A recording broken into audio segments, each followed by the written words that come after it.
Dans moins de 2 mois, les élections municipales. Notre rendez-vous quotidien, depuis hier, municipal 2020, tous les matins, 6h40, 8h, jusqu'au premier tour du scrutin le 15 mars. Nos reporters sillonnent la France pour vous faire vivre ces élections. Programme de la semaine, rencontre avec des maires qui ont affronté une crise majeure pendant leur mandat. RMC Municipal 2020.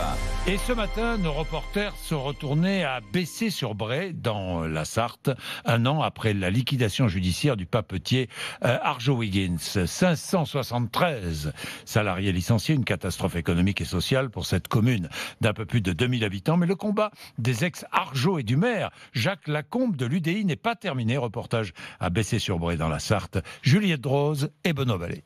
Il y a un an, personne n'avait rien vu venir. La fumée s'échappait encore des cheminées. 50 camions sortaient tous les jours de l'usine de papier.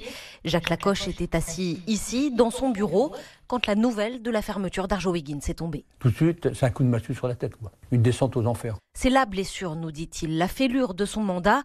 600 salariés menacés dans une commune de 2200 habitants. Quand on se réveille la nuit, quand on peut s'endormir, et qu'on pense à ça, on s'est dit mais comment on va s'en sortir, quoi. Et comment ces pauvres gens vont s'en sortir. Vous savez, quand on regarde les informations et qu'on voit ce type de drame, on compatit. Mais quand on le vit, c'est pire. C'est un cauchemar. Voilà. Pendant des mois, aux côtés des salariés, Jacques Lacoche a partagé toutes les batailles. Bonjour monsieur. Bonjour. Il est devenu l'un des nôtres, nous dit Anne, 28 ans chez Arjo. Même avant que le couperet tombe, il était avec nous à Nanterre, au tribunal de commerce. Il part tout le temps. Il était sur les rails quand on a bloqué les trains à Vendôme. Tout le temps. Oui, non, j'aime pas trop les compliments. Hein. Bon. Ah mais oui, mais tant pis, c'est la vérité. Vous vous êtes engagé avec nous. Du début et jusqu'à la fin. Car depuis, l'usine a fermé, les salariés ont été licenciés.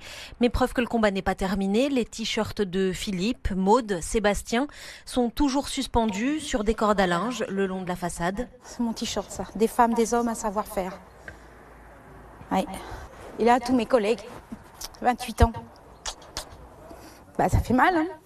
Ça fait mal. Mais je baisse pas les bras. Faut y croire jusqu'au bout.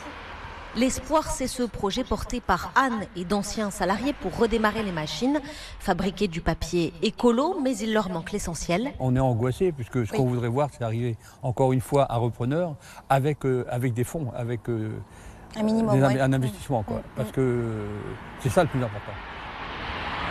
On sent bien que le village commence un petit peu à s'éteindre, quoi. Les familles qui déménagent, donc non, il faut faire quelque chose et on espère que quelqu'un va se dévouer pour que ça revive. C'est d'ailleurs l'unique raison qui pousse Jacques Lacoche à se représenter. Je ne me sens pas du tout indispensable, au contraire.